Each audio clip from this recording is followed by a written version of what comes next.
Puji nama Tuhan, selamat sore Bapak Ibu Saudara yang terkasih dalam Tuhan Yesus Kristus. Shalom. Shalom. Puji nama Tuhan. Saya berharap Bapak Ibu Saudara dalam keadaan sehat. Dan tentunya saya percaya bahwa pertolongan Tuhan tidak pernah terlambat di dalam hidup setiap kita. Kita tiba di bulan Desember dan di dalam bulan terakhir di tahun 2024. Apapun yang terjadi dalam hidup kita, dalam suka dan duka, kita tahu bahwa rancangan Tuhan, rancangan yang penuh dengan damai sejahtera. Amin. Bapak Ibu Saudara, siang dan sore hari ini kita mau siapkan hati kita, sama-sama kita mau berjumpa dengan Tuhan pribadi lepas pribadi. Saya percaya berjumpa dengan Tuhan yang mengubah setiap kita. Sama-sama sore hari ini kita bersatu di dalam doa. Syukur kami berikan untuk segala kebaikan yang Tuhan lakukan di dalam hidup kami. Terima kasih untuk anugerah-Mu dan kebaikan-Mu di sepanjang hidup kami. Hari ini kami percaya Tuhan Kau ada bersama dengan setiap kami, dan Kau Tuhan yang gak pernah meninggalkan setiap kami. Kami rindu berjumpa dengan Tuhan pribadi lepas pribadi, karena kami percaya ketika kami berharap pada Tuhan, kami tidak akan pernah dikecewakan, kami gak akan pernah sendirian, sebab kami tahu Kau Allah yang selalu beserta dengan kami. Hari ini Tuhan Yesus, kami rindu bersama-sama memuji muliakan nama-Mu. Biar Kau yang bertata di atas pujian penyembahan setiap kami, dan lawatan Allah terjadi di tempat ini, dan pengharapan Tuhan selalu ada di dalam hidup setiap kami. Terpuji nama-Mu, demi nama Yesus semua yang siap menyembah Tuhan. Sama-sama kita katakan amin. Boleh kasih tepuk tangan yang meriah buat Tuhan Yesus kita sore hari ini. Bila Tuhan kota benteng dan keselamatan setiap kita, dia pengharapan.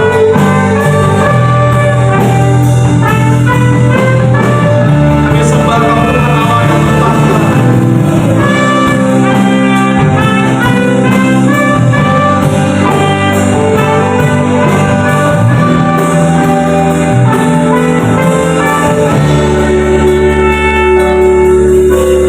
Betapa dahsyat Engkau Tuhan, pencipta segala yang ada, dulu sekarang sampai selamanya. Hanya Engkau Tuhan, tak terselami pikiranmu, tak terukur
Tiada sepertimu, Kau besar.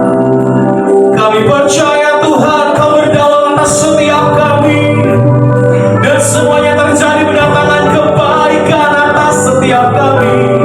Mari setiap pribadi yang nama Tuhan, mari kita menyembah Dia. Mazmur adalah ungkapan hubunganmu dengan Tuhan hari ini. Gak usah lihat kanan kiri, setiap pribadi boleh bermazmur kepada Tuhan. Setiap pribadi boleh berkata terima kasih Tuhan. Setiap pribadi boleh berdoa sama Tuhan. Setiap pribadi boleh bersyukur kepada Tuhan.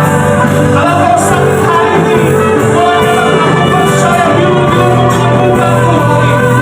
Kalau kau hari ini berputus asa, kau melakukan teknik keberkahan dari Tuhan.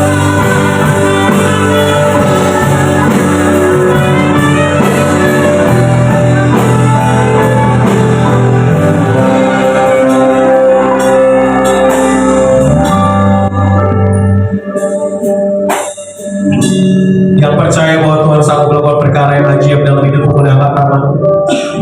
Yang percaya bahwa Tuhan sanggup menolong setiap kita, boleh angkat tanganmu dengan kerendahan hatimu. Kita datang sama Tuhan. Thank you Jesus. Kami perlukan keajaibanmu. Kami butuhkan sentuhan tanganmu yang berkuasa. Kami tak dapat jalan sendiri. Yes. Nyatakan kami perlukan. Jemaat Tuhan masih angkat tanganmu, katakan kami yes, mujizat Tuhan terjadi. Lawatan Tuhan terjadi di tempat ini. Kami butuh Tuhan di dalam hidup kami. Manusia bisa mengecewakan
puji Tuhan.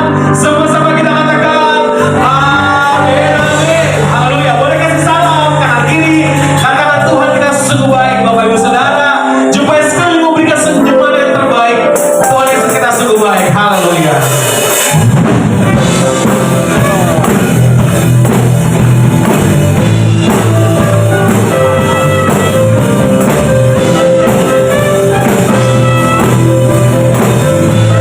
Tuhan kita baik, saudara.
tahun yang baru 2025, dunia nggak bisa ngasih kepastian. Tapi kita tahu bahwa kepastian kita tidak akan pernah hilang karena Yesuslah sumber kepastian di dalam hidup kita. Yang percaya sama-sama katakan amin. Amin. Kita mau siapkan hati kita saat sore hari ini. Kita mau buka hati kita mau sama-sama diajar oleh firman Tuhan. Buka hatimu, biarkan firman ini menjadi rema di dalam kehidupan. Thank you Jesus.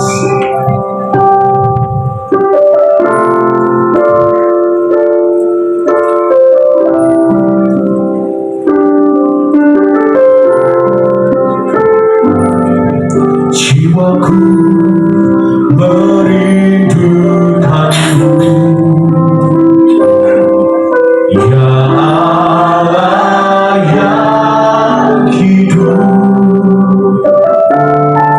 Jiwaku haus kepadamu, ya Allah yang hidup. Nyatakan sama-sama, jiwaku merindukanmu, ya Allah yang hidup. Jiwaku haus kepadamu,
surga saat ini kami datang kepadamu ya Tuhan.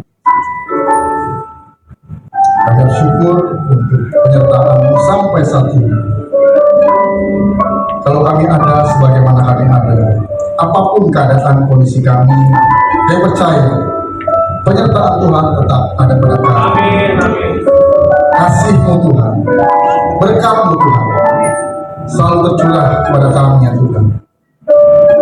Engkau tidak pernah meninggalkan kami sedetik pun ya Tuhan. Walau kadang-kala atau bahkan seringkali kami yang melupakan Engkau Tuhan, tapi Engkau tetap setia ya Tuhan. Terima kasih Tuhan. Dan kami mau terus belajar akan firman-Mu supaya kami semakin bertambah-tambah mengerti memahami akan kehendak rencana-Mu Tuhan, akan pribadi-Mu, akan kasih-Mu Tuhan dalam kehidupan kami, sehingga kami semakin bersungguh-sungguh hidup di dalam kebenaran-Mu ya Tuhan. Berbicara pada kami Tuhan, kami siap diberkati oleh firman-Mu. Demi nama Yesus kami berdoa. Haleluya. Amin. Shalom Bapak Saudara, silakan duduk. Ya, hari Rabu kemarin kita sama-sama pesta semua ya. Katanya pesta demokrasi, pilgub ya, pemilihan gubernur. Ya, sampai hari ini memang belum ada kepastian secara pasti ya siapa yang jadi terpilih ya, karena masih dihitung, sekalipun quick count, real count sudah ada tersaji, sudah ada nama-nama yang mendapatkan prosentasi suara berapa persen, ketahuan siapa yang bakal menang. Kalau di Jakarta saat ini ya real count sih yang menang pasangan Mas Pram dan Bang Dul. Saya tadi nyebut Mas Pram dan Bang Dul. Oh, di Depok siapa ya? Di Depok siapa ya? Chandra. Ya, saya cuma dengar Chandranya aja. Siapa di sini yang milih kemarin? Maksudnya yang ikut pilgub ya. Coba lihat tangannya, jarinya coba lihat. Udah pada bersih ya? Kemarin di sini ada diskonan nggak? Belanja nunjukin dapat diskon. Ya. Katanya semakin dalam celupnya semakin besar diskonnya. Kalau satu jari dalam itu 20%, kalau 5 jari 100%. Nah, pilgub itu saya jadi terinspirasi dengan khotbah saya hari ini ya. Tema khotbah saya kan jadi ikutilah teladanku. Nah, pilgub itu kita memilih ya. Kita punya kebebasan, kita punya hak untuk memilih siapa yang kita mau pilih. Entah itu dari partainya, entah itu dari pribadinya. Tapi yang jelas pasti ketika kita mau memilih, kita mau lihat siapa orang ini. Ya kan? Pertama programnya, yang kedua pribadinya, atau track recordnya. Program bagus tapi track recordnya nggak bagus, ya kita ragu untuk memilih. Track recordnya bagus, programnya nggak bagus, ya kita masih memilih, mau berpikir-pikir juga. Jadi haruslah orang-orang yang benar-benar punya program yang bagus dengan track record yang bagus. Itu yang kita pilih secara normal. Kecuali terjadi anomali.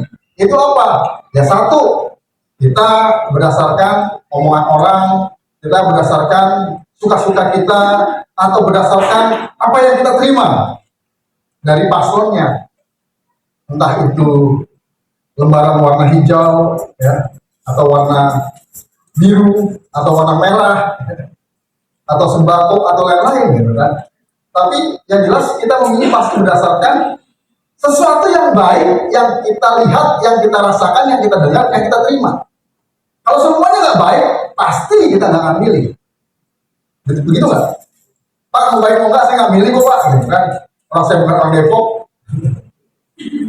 KTP saya KTP Jawa Tengah atau KTP Sumatera gitu kan, jadi saya nggak bisa milih. Nah, di sini juga ketika kita hidup sebagai orang Kristen, ya, sebagai murid Kristus, orang juga akan melihat siapa kita. Kenapa? Karena kita minoritas. Lebih banyak orang yang tidak sama dengan kita. Sehingga kita minoritas, seringkali kita menjadi sorotan. Siapa kita? Siapa kita? Indonesia. Siapa kita? Siapalah itu. Kita buka firman Tuhannya dari Filipi 3 ayat 17 sampai ke 21. Judul perikopnya adalah nasihat-nasihat kepada jemaat. Demikian firman Tuhan. Saudara-saudara, ikutilah teladanku dan perhatikanlah mereka yang hidup sama seperti kami yang menjadi teladanmu. Karena seperti yang telah kerap kali kukatakan kepadamu dan yang kunyatakan pula sekarang sambil menangis, bahwa banyak orang yang hidup sebagai seteru salib Kristus. Kesudahan mereka ialah kebinasaan, Tuhan mereka ialah perut mereka, kemuliaan mereka ialah aib mereka. Pikiran mereka semata-mata tertuju kepada perkara duniawi. Karena kewargaan kita adalah di dalam sorga, dan dari situ juga kita menantikan Tuhan Yesus Kristus sebagai juru selamat, yang akan mengubah tubuh kita yang hina ini sehingga serupa dengan tubuhnya yang mulia menurut kuasanya yang dapat menaklukkan segala sesuatu kepada dirinya. Karena itu, saudara yang kukasihi dan yang kurindukan, sukacitaku dan mahkotaku, berdirilah juga dengan teguh dalam Tuhan, hai saudaraku yang kekasih. Jadi, surat ini Paulus tuliskan pada jemaat di Filipi. Kenapa? Karena adanya masalah yang terjadi di jemaat. Ya, jemaat Kristen di Filipi sebagian memang sudah hidup ya menurut firman Tuhan, menurut Injil, menurut apa yang sudah diajarkan oleh Paulus. Tetapi bahkan sebagian besar ya mereka masih hidup satu terbawa dengan kebiasaan lama. Karena kan mereka sebagian besar adalah orang-orang Yahudi yang dahulunya sejak kecil, bahkan sejak usia 5 tahun mereka sudah harus mempelajari yang namanya Taurat. Kemudian umur 9 tahun mereka mempelajari yang namanya aturan dalam adat istiadat Yahudi. Jadi mereka sejak kecil sudah diperkenalkan dengan segala aturan, segala mazhab atau ajaran-ajaran Yahudi. Sehingga mereka sudah terbiasa hidup sebagai orang Yahudi yang taat kepada aturan yang berlaku. Ketika mereka jadi Kristen, ya, mereka belum bisa meninggalkan hal itu. Terlebih lagi, adanya apa? Adanya guru-guru palsu. Ada guru-guru palsu yang mengajarkan, mencampurkan antara kekristenan Injil dengan ya Taurat tadi, bahkan dengan ajaran-ajaran yang lain-lain dan segala macam. Jika Paulus menuliskan surat ini kepada jemaat di Filipi, lalu kepada seluruh jemaat yang ada, supaya mereka hidupnya tidak ngawur, tidak melenceng dari kita. Next, dalam perikop sebelumnya, dalam ayat 10 sampai 16 ya, perikop sebelumnya, Paulus menuliskan mengenai hidup yang berfokus pada Yesus Kristus dan Injil. Kebaktian ibadah sekarang ini kebaktian namanya. Ibadah itu mengandung 3 arti. Yang pertama, ibadah kita melakukan perbuatan-perbuatan baik. Yang kedua, ibadah kita menyembah, melakukan penyembahan kepada Tuhan. Yang ketiga, kita ibadah dalam bentuk kebaktian ini.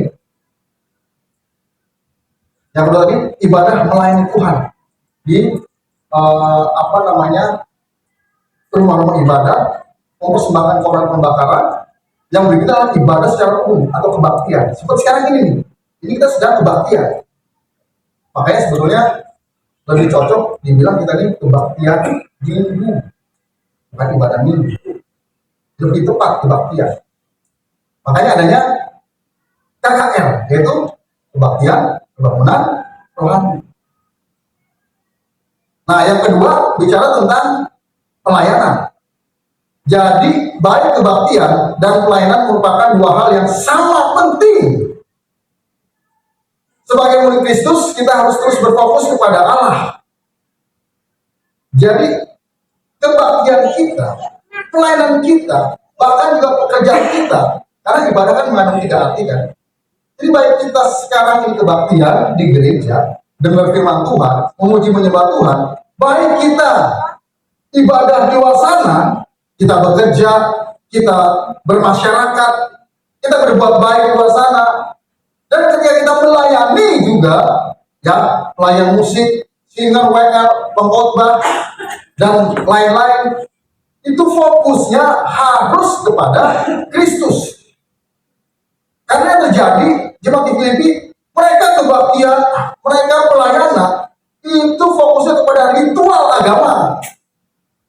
Harus begini, harus begitu. Nggak boleh begini, nggak boleh begitu. Harus tepat semuanya. Nggak boleh melenceng sedikit pun. Bajunya bagaimana, semua segala diatur. Bahkan juga saya dengar ada beberapa gereja yang pujian penyembahnya masih harus atur. Jadi nanti lagu ini, kemudian refnya dinyanyiin berapa kali, kemudian nada dasarnya harus ini, kemudian harus begitu, harus begini, harus begitu, nanti bayarnya harus begini, nanti singernya harus begini, nanti pemain tambournya harus begini, begini, diatur. Lalu pun diawasi. Salah sedikit saja, selesai ibadah, selesai kebaktian, dipanggil ditegur. Jadi kamu salah. Maksudnya tadi kamu pakai nada ini.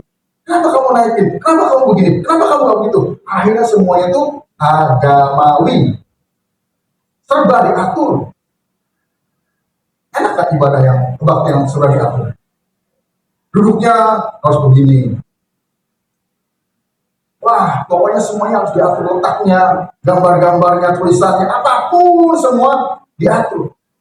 Nah, itu ritual agamawi. Nah, jemaat Filipi itu fokusnya ke situ. Karena mereka masih terbawa dengan ritual dari Yahudi. Yang harus begini, harus begitu, nggak boleh begini, nggak boleh begitu. Bayangin, dari 10 perintah Allah, ya, yang tertulis di loh batu, dari 10, kemudian bertambah jadi 150. Dari 150 bertambah jadi 500. Dari 500 sekian bertambah lagi jadi 1000 sekian. Bayangin aturan. Dari kamu buka mata, bangun tidur, kamu turun tempat tidur, kamu mandi, kamu makan, kamu begini, begitu, sampai kamu tidur lagi. Semuanya diatur. Saya pernah seperti itu. Ketika saya terlibat okkultisme. Bayangin, saya keluar rumah aja, keluar pintu rumah, keluar pintu pagar, harus kaki kanan dulu. Kalau kaki kanan, saya balik lagi. Harus kaki kanan dulu. Masuk rumah, pintu pagar, pintu rumah, harus kaki kanan juga. Kenapa? Karena kalau kaki kiri itu nggak baik katanya. Kan kalau kita ngasih pakai tangan kiri bilang nggak sopan gitu kan. Itu nilai-nilai, itu bukan firman Tuhan lah. Kalau tangan kiri diburuk daripada tangan kanan, berarti Tuhan nyiptain nggak sempurna. Tidak sungguh amat baik. Memang kadang saya masih suka tuh. Nah, napas ketika mungkin anak saya nulis sesuatu pakai tangan kiri. Tapi saya nggak mau tegur, pakai tangan kanan ya. Terus apalagi ngomong gini, pakai tangan kanan, tangan kiri nggak baik. Lalu, kita nggak baik nih. Tapi saya masih ada. Nah, pasti.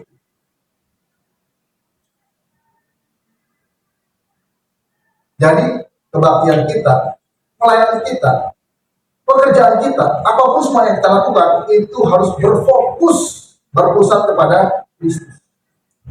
Artinya mengutamakan Kristus. Untuk memuliakan Kristus. Kalau tidak mengutamakan Kristus dan tidak memuliakan Kristus, itu tidak benar. Karena pelayanan itu bukan perform. Makanya nggak usah diatur-atur 10. Terlalu apa namanya ini tujis lah. Tadi bukan berarti begini, wah kita bebas. Kita bebas, mau ngapain aja bebas. Wah begini. Enggak. Tuhan, Roh Kudus itu tertib. gimana Pak? Ya ikuti apa yang Tuhan gerakan kita, apa yang Tuhan katakan dalam hidup kita. Jangan menambah-nambahkan, jangan mengurang-ngurangnya. Next. Nah sekarang kita bedah ayat 17, nasihat untuk meneladani dan mengamati. Next. Ikutilah, dalam bahasa aslinya memiliki makna seseorang yang meneladani atau mengikuti dan berbuat yang dilakukan oleh orang lain yang pantas untuk diikuti. Tentunya ini bermakna positif ya. Jadi kalau kita itu ikutilah aku, Paulus berkata begitu. Artinya apa? Kamu dan kamu semua sebagai pengikut, sebagai murid harus mengikuti apa yang ada pada pemimpin, guru, atau orang yang di atas kita. Tentunya hal yang baik, hal yang positif. Makanya seorang guru, seorang pemimpin harus hidupnya baik, harus hidupnya benar, haruslah hidupnya tertib, sopan, bermoral. Kalau moral aja nggak bisa, gimana bicara rohani? Karena kerohanian juga menyangkut moral. Tapi kerohanian bukan berarti hanya moral saja. Kalau moral saja, ya sudah kita berbuat sopan segala macam, tapi bukan ditujukan buat Tuhan. Kalau rohani aja tanpa moral, ya sudah ketika kita bergereja, kita jadi orang baik. Ketika di luar sana, kita kacau hidup.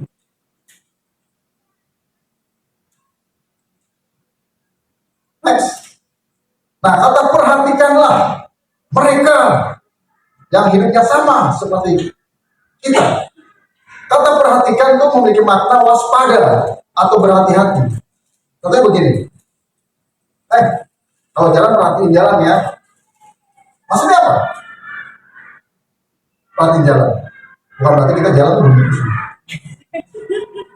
Bukan. Perhatikan jalan itu maksudnya begini. Jangan sampai kamu tersandung, jangan sampai kamu kejeblos, jangan sampai kamu salah jalan. Berjaga-jaga. Tapi juga bukan berarti jalannya seperti kalau kita lewat kuburan. Iya.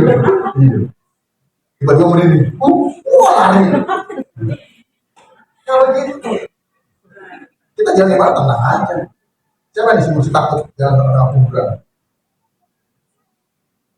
Nah, jalan di tengah, jalan yang gelap, banyak pohon, banyak ini. Takut, merinding. Terus kalau kita begini, wah, kita akan menghadap Tuhan ketika menyembah. Apa buktinya? Merinding. Kita lewat kuburan, merinding juga. Sama dong Tuhan sama setan. Sama-sama merinding. Ya begitu. Mungkin dong, ada setan merinding, ya bisa. Tapi kalau dalam menghadap Tuhan bukan merinding, tapi merasa damai sejahtera, sukacita. Bukan cuma merinding. Kalau merinding ya mungkin karena musiknya atau sesuatu. Jemaat tidak boleh hanya mengamati orang-orang yang salah. Artinya begini, Paulus mengajarkan pada jemaat, jangan cuma memperhatikan kesalahan orang, jangan cuma mengamati kesalahan orang, jangan cuma lebih parah lagi nih, mencari-cari kesalahan orang. Memang kita manusia paling mudah, paling gampang, paling jago untuk mencari kesalahan orang. Kita terus bilang apa?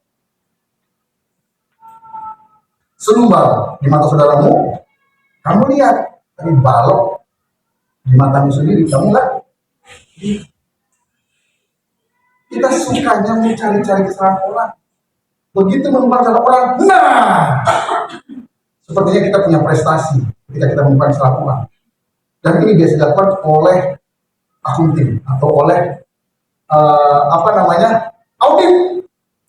Saya pernah bekerja, itu orang audit itu cari-cari kesalahan orang. Kalau dia menemukan kesalahan orang kantor, prestasi buat dia dapat bonus. Bayangin. Jangan kita jadi orang audit. Maksudnya dalam kehidupan sehari-hari, kalau kerja sebagai auditor sih oke. Kita semuanya cari-cari kesalahan orang gitu loh. kesalahan kita sendiri kita abaikan. Lihat akhirnya kita merasa paling benar, paling suci, paling baik, paling.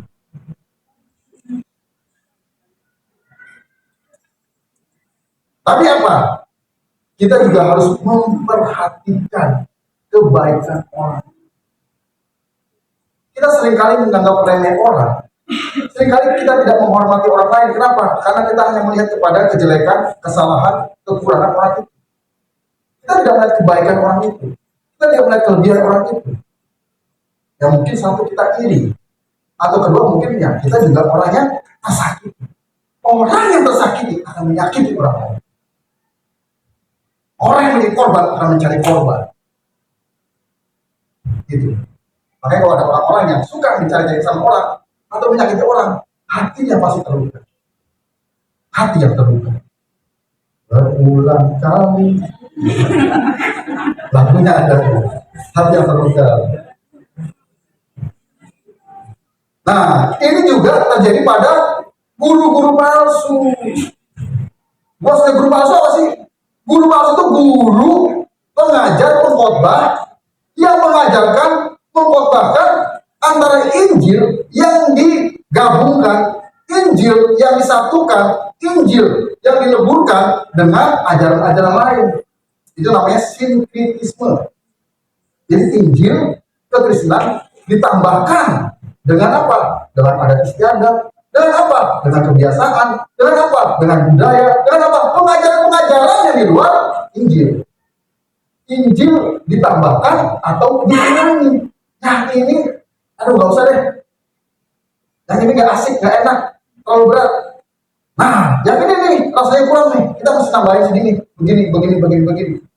Akhirnya apa? Akhirnya kita tidak genuine original, nggak original. Adanya kita kalau Kentucky yang luar original, crispy. Kita sukanya yang crispy. Kenapa? Yang crispy enak soalnya garing. Padahal enakan original. Wah ini bicara selera ya kan? Pak jadi lapar Pak. Habis ini kita akan aja semuanya. Nah, next. Ayat 18-19, alasan dibalik nasihat. Yaitu mengantisipasi bahaya gaya hidup yang bertabrakan dengan Injil. Karena sudah sedemikian banyak orang yang hidup sebagai seteru salib Kristus. Paulus ingin mengingatkan jemaat Filipi bahwa walaupun banyak orang melakukannya menjadi seteru salib Kristus, jemaat Filipi tidak boleh melihat situasi ini sebagai hal yang biasa atau wajar. Next. Yang wajar belum tentu benar, tidak menganggap dosa sebagai hal yang biasa adalah baik, tetapi mengambil sikap hati dan tindakan untuk tidak berbuat dosa adalah hal yang benar. Begini maksudnya. Jadi, Paulus mengatakan dengan menangis, aku mengatakan ada orang-orang yang jadi seteru salib Kristus. Apa sih maksudnya seteru salib Kristus? Ini bukan orang-orang di luar Kristenan. Kalau orang di luar Kristenan menjadi seteru salib Kristus, itu sudah biasa. Mereka menghina salib, menghina Kristus, itu sudah biasa. Tapi yang memprihatinkan, justru yang menjadi seteru salib Kristus adalah orang-orang Kristen sendiri. Orang-orang yang mengaku sebagai orang Kristen. Mereka menjadi seteru salib Kristus. Dan orang-orang Filipi sebagian jemaat yang sebetulnya hidupnya sudah mulai benar, mereka mendiamkan. Itu juga salah. Ketika kita melihat ketidakbenaran, hal yang salah, hal yang dosa, hal yang jahat, lalu kita diam saja, itu kita juga salah. Karena artinya kita ambil bagian di dalam. Dalam hukum, ketika kita menyaksikan sebuah kejahatan terjadi, tapi kita tidak melaporkan, kita diam saja, kita terlibat di dalam.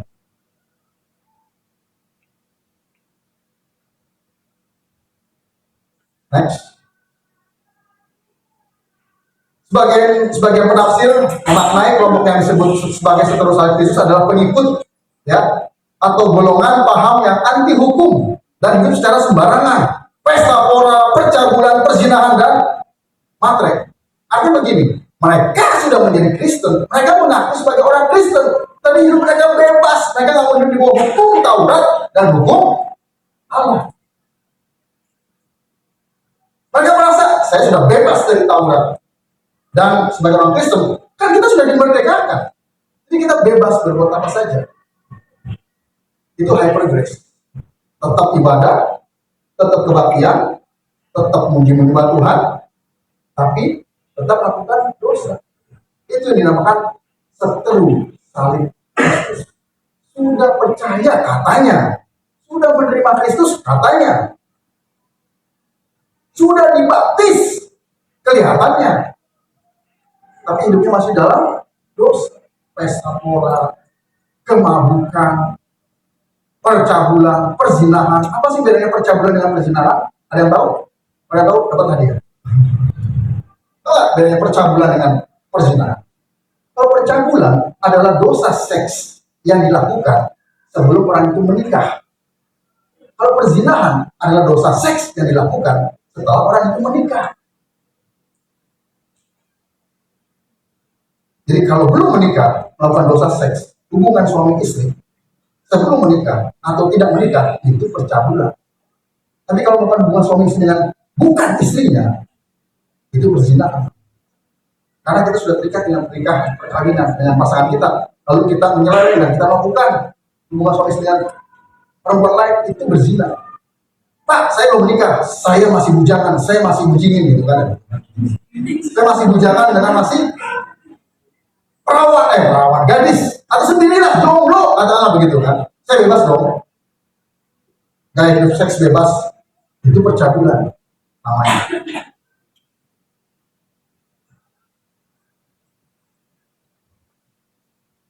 Jadi kalau dukun cabul gimana Pak? Dukun yang belum menikah Pak? Gak usah cari tahu lah. Yang kita salah, ngaco. Nah, jadi justru malah mereka ya hidupnya makin gak karuan. Banyak orang Kristen justru ketika menjadi Kristen malah hidupnya makin gak karuan. Kenapa? Karena mereka punya keyakinan Allah kan Maha Pengampun. Allah adalah kasih. Jadi kalau saya berbuat salah, berbuat jahat, berbuat dosa, Allah masih akan selalu mengampuni. Pasti Allah tetap mengasihi saya. Kalau saya berbuat dosa, berbuat jahat, Allah panjang sabar, pemurah. Sebenarnya baik-baik disebutin untuk apa, menutupi kesalahan dia, pelanggaran dia. Memang Allah Maha Kasih, Allah penyabar. Betul, Allah Maha Pengampun, tapi ada batasnya. Selama kita masih hidup, kita masih diberi kesempatan untuk bertobat dan menjadi baik. Itu yang pertama. Jika kita mati dalam dosa, ya semuanya terlambat. Atau ketika kita berdosa, Tuhan Yesus datang kedua kalinya, selesai. Kita sudah terlambat. Makanya firman Tuhan mengatakan, selama masih bisa dikatakan hari ini, bertobatlah. Next. Menjadi seterus salib Kristus tidak selalu berwujud tindakan yang tidak bermoral. Sebaliknya moralisme bisa juga menjadi seterus salib. Artinya begini, kita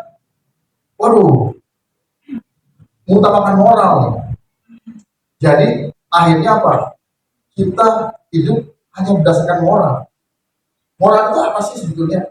Moral itu adalah norma atau nilai yang disepakati oleh sekelompok masyarakat yang tinggal di dalam daerah yang sama.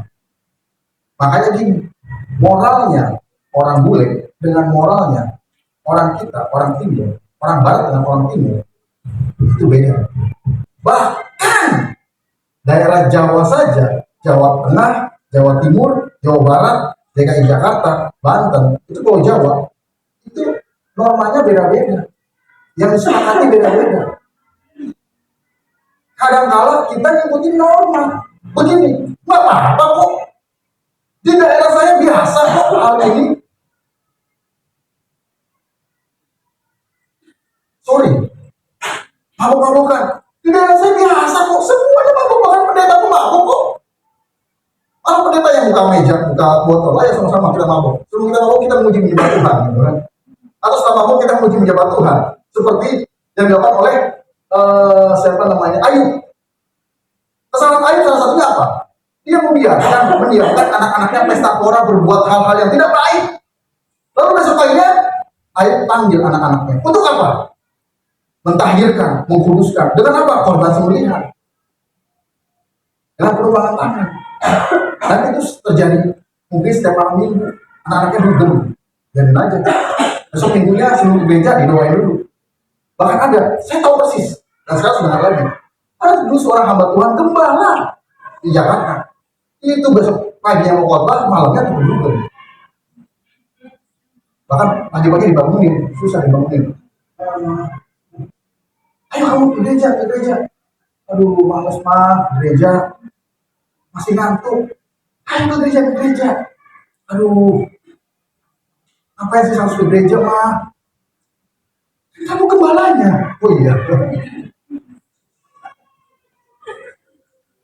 Next. Teladan dari Paulus. Paulus sangat menyadari bahwa ia belum sepenuhnya menjadi seperti apa yang seharusnya. Paulus sadar dia belum sempurna. Ketika ia memberikan perintah yang sama kepada jemaat Korintus. Nah, di Korintus dia juga pernah berkata, ikutilah teladanku. Karena jemaat Korintus lebih parah hidupnya daripada jemaat Filipi. Kenapa? Mereka masih hidup dalam, waduh, macam-macam deh. Anak hidup dengan istri ibu tirinya, laki-laki dengan laki-laki, perempuan dengan perempuan, bahkan manusia dengan binatang, dan lain-lain. Next. Dalam Filipi 3:17, Paulus bicara tentang penekanan hidupnya. Bagi dia, tidak ada yang sepenting Kristus. Dengan meletakkan masa lalu di belakangnya, ia sekarang sedang berlari-lari. Paulus pada dasarnya mengatakan, tirulah sikap yang kumiliki terhadap Yesus dan kehidupan, arahkanlah matamu kepada tujuan surgawi. Jadi Paulus berani berkata, ikutilah teladanku, tirulah aku. Kenapa? Karena Paulus meniru, meneladani Yesus Kristus. Jadi Paulus tidak mengajak atau menyerukan kepada jemaatnya, umatnya, murid-muridnya untuk mengikuti dia seperti maunya dia. Bukan. Karena dia mengikuti teladan dari Kristus. Dan dia berkata, ikutilah teladanku, karena aku mengikuti teladan Kristus.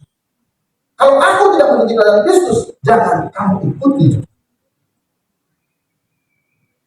Jadi jangan saudara terpikat dengan pemimpin. Aduh, pokoknya mau salah, mau benar, mau baik, mau jahat. Itu pemimpin saya, Pak. Saya harus mengikuti dia. Ya kalau pemimpin tidak bisa memberikan teladan yang baik, hidupnya tidak seperti Kristus, jangan diikuti. Pernah Yesus berkata begini, ikuti ajarannya, tapi jangan ikuti gaya hidup, cara hidup. Tapi kalau pemimpin nggak berubah juga, tinggalkan. Karena saudara tidak akan bertumbuh di gereja itu ya. Atau saudara bisa menggantikan dia sebagai pemimpin. Kalau pemimpinnya nggak benar, karena seorang pemimpin dia harus bisa menjadi teladan yang baik bagi pengikut. Seorang pemimpin harus terus belajar. Saya belajar tentang kepemimpinan. John C. Maxwell mengatakan, seorang pemimpin yang berhenti belajar, dia berhenti memimpin. Seorang pemimpin yang berhenti melakukan firman Tuhan, dia berhenti jadi pemimpin. Kenapa? Karena pengikutnya akan mengikuti dia. Jadi nggak benar. Teladan itu ada dua, teladan yang baik dan teladan yang buruk.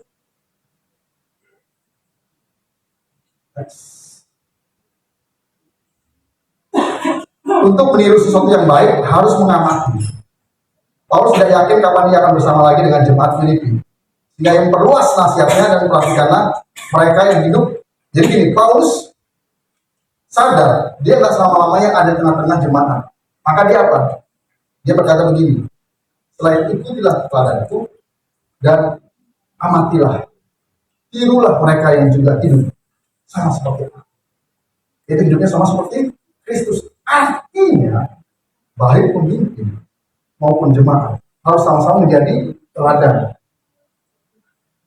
Harus jadi teladan. Jadi jemaat di sini, ketika di luar harus menjadi teladan. Jadi kita harus punya orang yang kita teladani dan kita harus menjadi teladan bagi orang lain.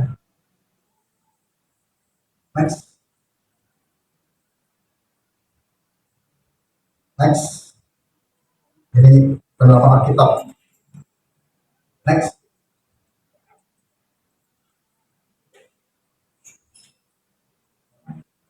Nah, sekarang refleksi diri. Ini perenungan buat kita, ya, masing-masing. Berapa banyak pengkhotbah, pengajar, pemimpin, pendeta, hamba Tuhan, gembala berani mengatakan ikutilah teladan saya, tirulah saya. Berapa banyak? Saya berani berkata kepada anak saya, ikuti teladan Bapak. Saya berani memberikan nasihat kepada anak saya. Kenapa? Karena saya berusaha hidup benar, berusaha hidup saleh. Saya punya menti. Saya mementor next leaders beberapa tim. Dan saya memposisikan diri menjadi contoh teladan baik buat mereka. Next. Kita semua bisa menjadi teladan yang baik atau yang buruk. Marilah kita berjuang untuk menjadi teladan yang baik dalam berpikir, berkata, bersikap, bertindak dengan menempatkan Kristus di atas segala-galanya. Karena perbuatan kita, apa yang kita lakukan, apa yang menjadi sikap kita, apa yang menjadi perkataan kita, itu lahir dari apa yang kita pikirkan. Apa yang menjadi pikiran kita. Dan apa yang menjadi pikiran kita, apa yang kita pikirkan, itu lahir dari apa yang kita lihat, apa yang kita rasakan, dan apa yang kita dengar. Makanya, sebagai orang Kristen, apalagi sebagai pemimpin, kita harus selalu melihat hal-hal yang baik, mendengar hal-hal yang baik, merasakan hal-hal yang baik. Dan itu jadi kebiasaan. Sehingga akhirnya perkataan, pikiran, perkataan, perbuatan kita menjadi baik karena kita biasa dengan hal-hal yang baik. Jaga hidupmu, jaga pergaulanmu.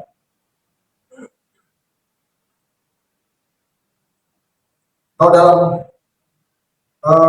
ilmu psikologi atau ilmu teori kepemimpinan, kita bisa melihat siapa orang ini. Dengan apa? Lihat aja teman-temannya. Lihat 5 temannya. Lihat 5 temannya siapa. Dan kita tahu orang ini siapa. Dengan kita lihat 5 temannya. Kalau orang ini 5 temannya, pencuri, perampok, pembunuh, pembinasa, pemerkosa, pecandu, ya pasti nggak jauh-jauh. Di situ. Itu teori. Dan biasanya sudah ada penelitian.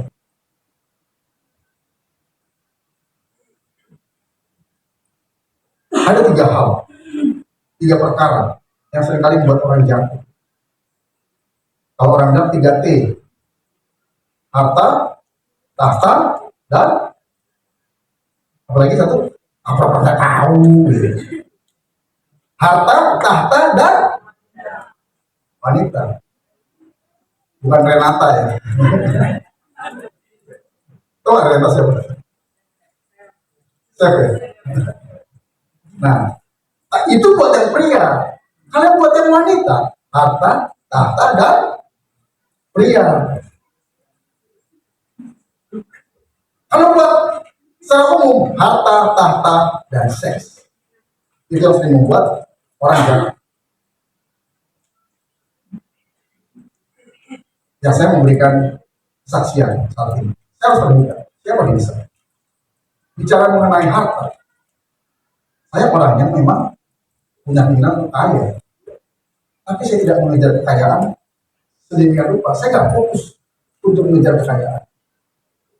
Bahkan karena panggilan Tuhan, untuk sebuah panggilan Tuhan, saya berani meninggalkan hal-hal yang bisa membuat saya kaya.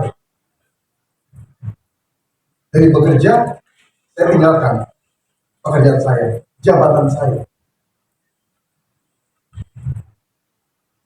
Karena saya bisa bekerja dengan penghasilan puluhan juta, dengan jabatan ya akan sampai regional sudah saya capai, sebentar lagi di direktur.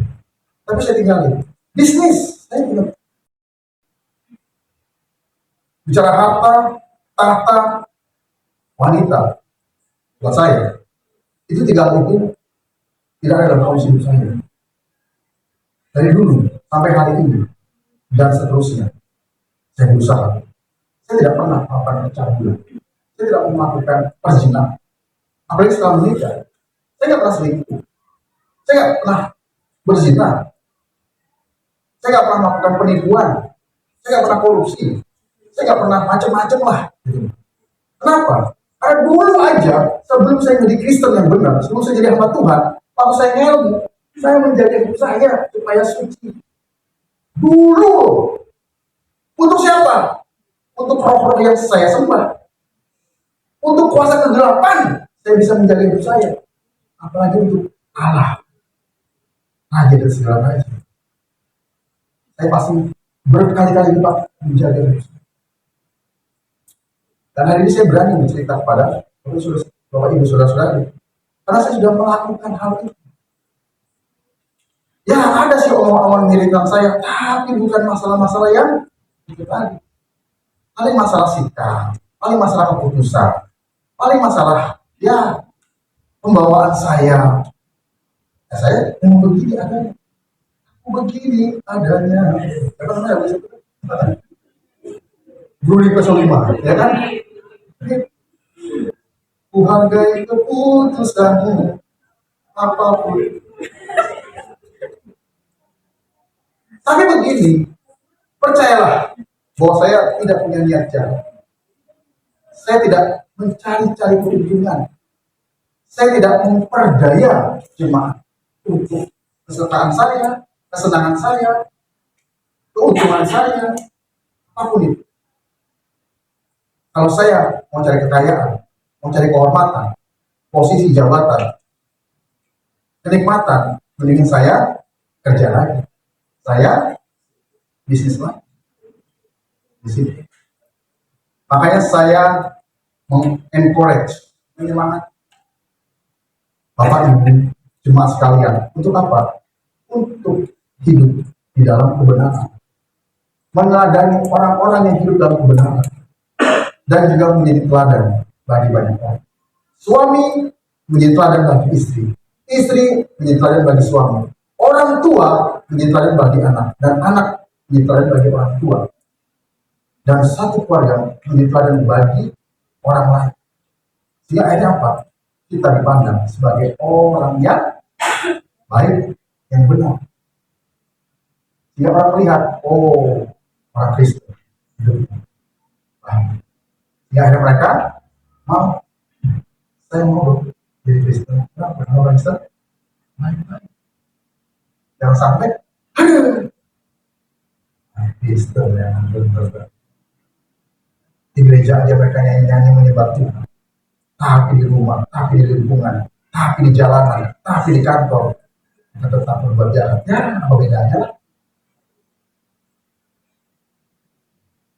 Tapi saya percaya kita semua adalah orang-orang yang layak untuk diteladani. Amin. Mari kita kepala dan kita berdoa.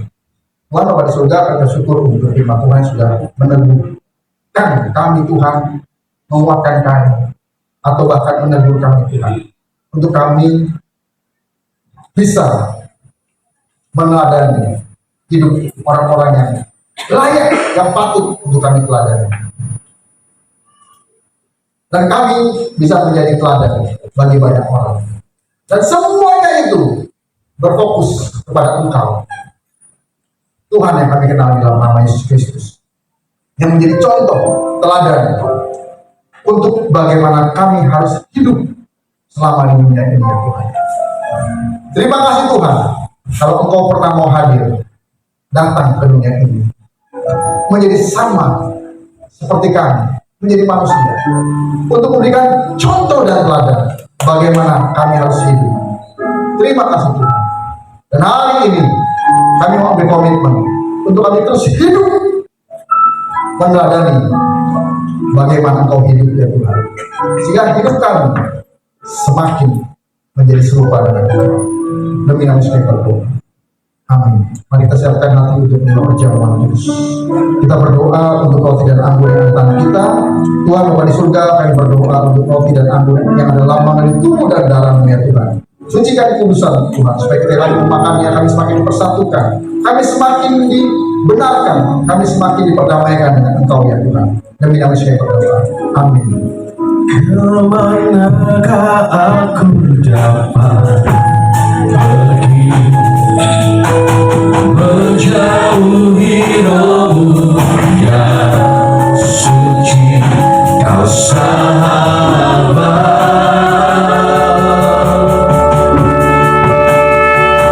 dan Kau dekat.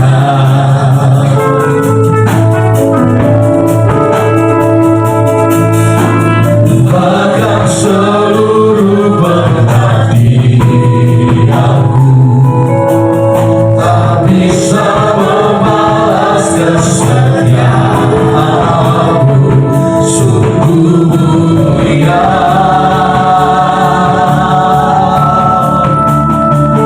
dan berharga.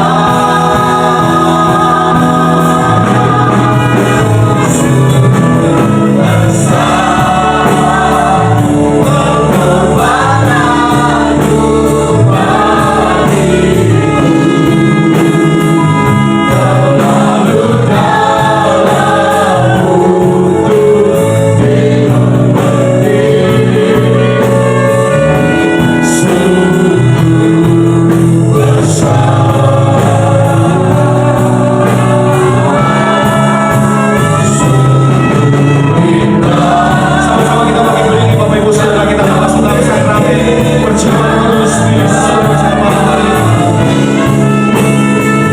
ada selagi bagiku, sungguh indah.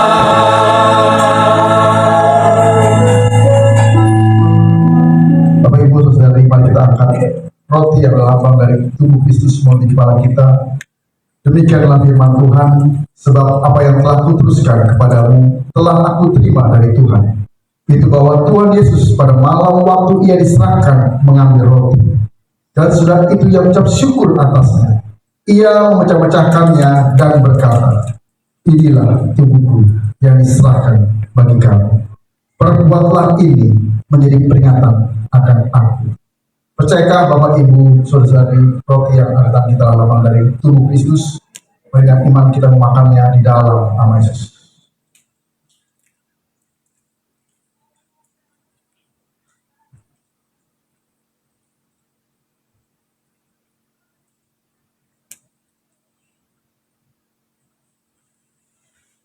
Mari kita mengangkat anggur yang lambang dari darah Kristus melalui kepala kita.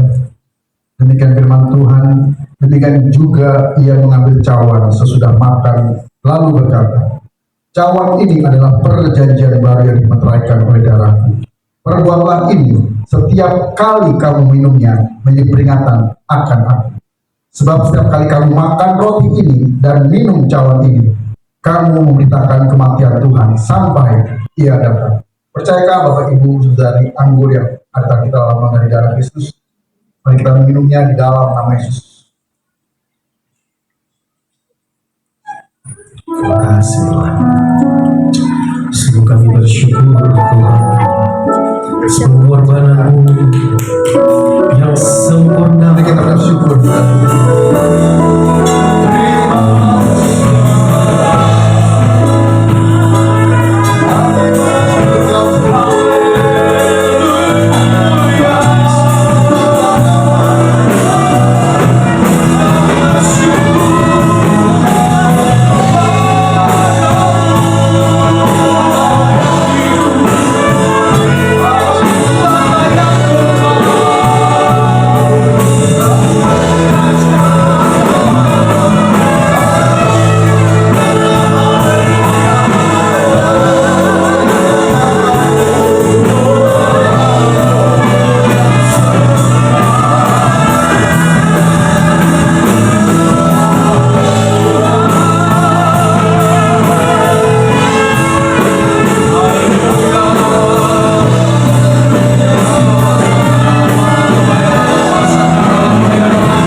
paling dalam dalam kasih Tuhan Yesus. Dan biarlah kami terus hidup di dalam kebenaran Tuhan.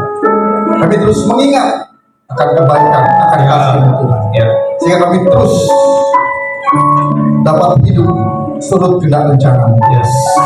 Dan kami dapat meneladani akan hidup Engkau ya Tuhan. Dan kami dapat menjadi teladan bagi banyak orang di luar sana. Sehingga namamu dipermuliakan, namamu ditinggikan. Terima kasih Tuhan. Demi nama Yesus kami berdoa. Haleluya. Amin. Puji Tuhan. Silakan duduk Bapak Ibu Saudara yang terkasih dalam Tuhan Yesus Kristus. Kita diberkati oleh firman Tuhan. Kita telah menyatu dengan tubuh darah Tuhan Yesus yang ada di dalam setiap kita. Kita dalam Tuhan Yesus persekutuan yang indah sore menjelang malam hari. Dan saat ini kita akan memberikan ucapan syukur lewat persembahan kita kepada Tuhan, Bapak Ibu Saudara. Mari kita mempersiapkan persembahan kita bersatu dalam doa. Bapak Kau Bapa yang begitu baik di dalam hidup kami, Kau Tuhan yang telah memberkati kami dalam pekerjaan, di dalam kehidupan kami. Saat ini kami akan membawa ucapan syukur persembahan kami. Biar persembahan kami ini Tuhan Yesus bisa digunakan bagi gereja kami, beri hormat kemuliaan nama-Mu. Inilah ucapan syukur kami Tuhan. Demi nama Yesus, semua yang saya memberikan persembahan, kita katakan amin.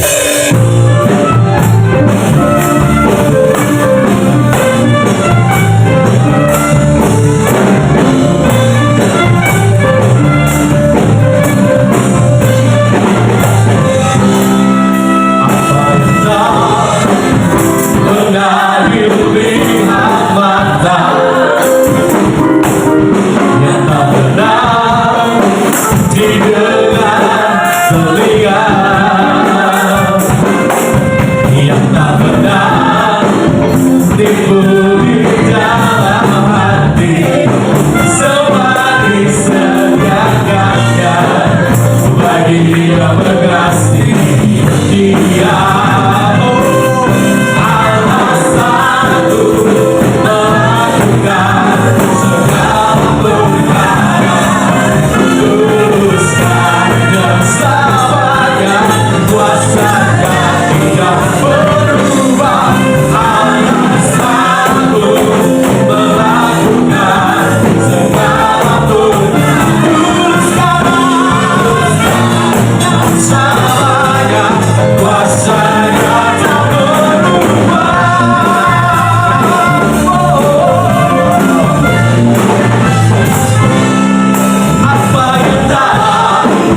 yang baru pertama? Ada? Ayo jangan malu-malu yang baru pertama. Kita tahu sih soalnya pura-pura aja. Biar tahu baru nih, gitu kan? Ayo jangan malu. Boleh angkat tangan yang baru pertama? Ada? Iya, ada. Iya masih malu-malu nih. Oke, nggak apa-apa yang baru pertama kali hari ini beribadah di tempat ini. Tuhan Yesus memberkati setiap kita. Dan mari kita bawa jiwa-jiwa sama-sama datang ke dalam hadirat Tuhan. Bapak Ibu Saudara, kita akan menutup ibadah kita. Sama-sama kita bangkit berdiri.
Ibadah kita sudah selesai dan sebelum kita kembali ke tempat kita masing-masing, mari kita arahkan hati dan tangan kita untuk terima berkat Tuhan pada saat ini.